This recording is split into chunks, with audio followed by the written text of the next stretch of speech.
కనపడుతుంది చూడు, ఆ చర్చి దగ్గర నుంచి ఆ లాస్ట్ వరకు మన ప్లేసే. ఓ అంతా నువ్వు ఎంజాయ్ చేయడం కోసం నేను కష్టపడి కొని పడేసిన ప్లేసే నా బంగారం.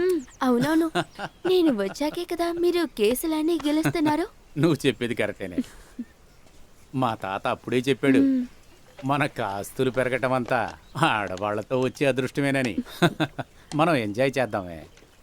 అయితే నాకు కూడా కొంచెం ఇవ్వండి. అదంతా ఇవ్వటం కుదరదు. అదెందుకు? ఎందుకని చెప్తాను విను. నా తమ్ముడు అమెరికాలో ఉన్న జాన్ నీకు బాగా తెలుసు కదా. ఆ, వాడు పెళ్లి చేసుకొచ్చుకున్న కొత్తలో ఆ అమ్మాయికి 2 పెగ్గులు పోసిచ్చాను నేను.